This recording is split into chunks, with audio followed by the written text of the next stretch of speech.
안녕하세요, 국토대장입니다. 요즘 아파트 투자 많이 힘드시죠? 제가 오늘 그것보다 100배 좋은 투자처를 가지고 와봤습니다.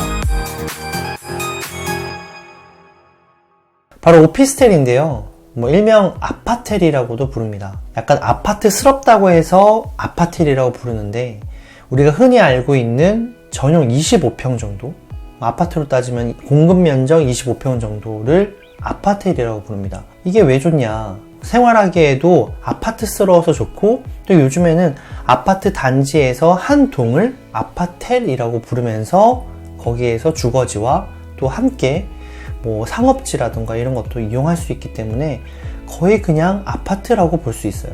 이런 아파트의 장점이 그냥 이런 것만 있냐? 그게 아니라 투자를 할 때에도 장점이 엄청 많아요. 무려 8가지나 되거든요. 혹시 여러분들 아셨어요? 제가 오늘 그 부분 바로 설명해 드리도록 할게요. 먼저 첫 번째가 취득세가 무조건 4.6%예요. 요즘 다주택자분들 막 3채, 4채 넘어가게 되면 8%, 12% 맞잖아요. 근데 오피스텔은 주택이 아니기 때문에 취득세 중과가 없이 무조건 4.6%.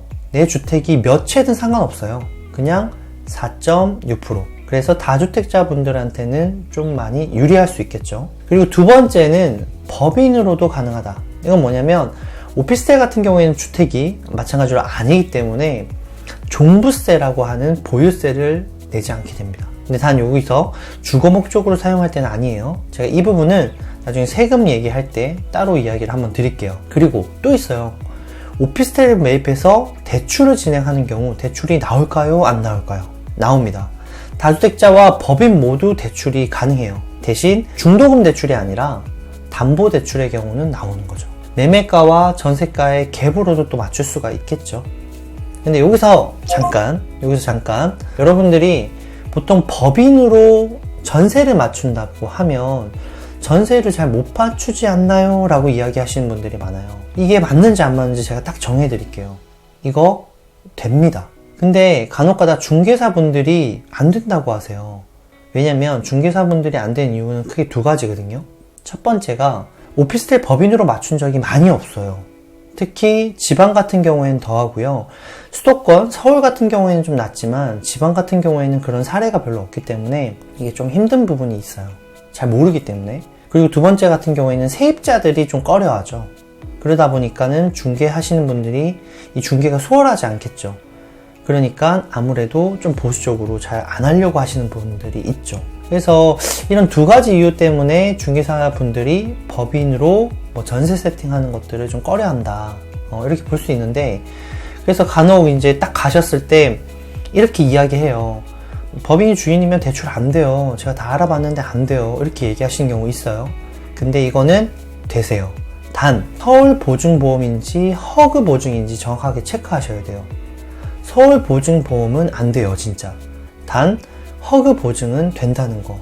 여러분 이거 꼭 기억하세요. 세 번째, 청약시 무주택자가 그대로 유지된다. 왜 그러냐면 오피스텔은 건축법상 업무시설 또는 상업시설로 분류가 되어 있어요.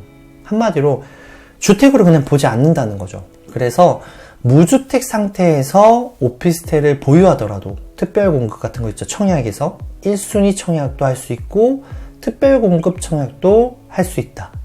정말 큰 장점이겠죠. 그리고 네 번째, 대출이 70%까지 가능하다. 근데 사실은 이것도 축소된 거예요. 작년 한 5월 이후로 80%에서 70%로 조금 어느 정도 규제가 조금씩 오고 있거든요. 이게 조정지역, 투과지역, 투기 과열지구라고도 하죠. 그렇게 해서 LTV 한도가 조금씩 달라지고는 있지만 아직까지는 70%까지 가능하다. 이 부분을 좀 잘 참고하시면 너무 좋고요. 법인 같은 경우에는 법인의 실적에 의해서 좀 유연하게 좀 대출이 나오고 있거든요. 그래서 이건 좀 은행에 물어보셔야 돼요. 그리고 다섯 번째, 청약 당첨이 됐어요. 근데 보통 수도권은 아파트에 실거주 의무가 있죠. 이거는 없습니다. 수도권 아파트 같은 경우에는 보통 당첨이 되면 당첨 시 실거주 의무가 2년 또는 5년 좀 더 있는 경우가 있어요. 근데 오피스텔은 그런 거 없어요. 바로 그냥 월세, 전세를 바로 놓을 수가 있는 거죠. 자, 여섯 번째, 오피스텔 매수 후에 아파트 담보대출이 가능해요. 그럼 무슨 말이냐? 오피스텔이 하나 가지고 있는데 다른 아파트를 살 때 이때 아파트의 담보대출이 나온다는 거죠. 이유는 오피스텔은 건축법에 해당하기 때문에 그래요.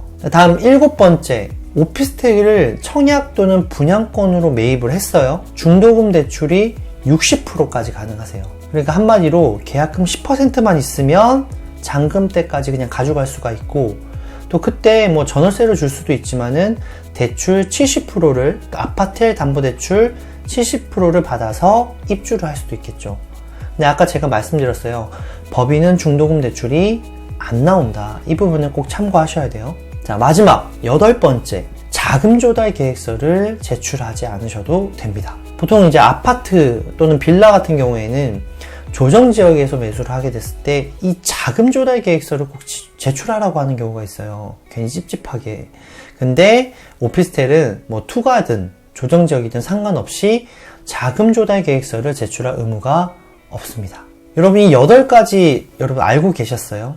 이런 장점들이 있기 때문에 최근 오피스텔 가격들이 많이 올랐거든요. 그래서 이런 장점들을 알고 우리가 투자에 적용을 해본다면 참 많은 것들을 할 수 있겠죠. 물론 장점이 있으면 뭐가 있다?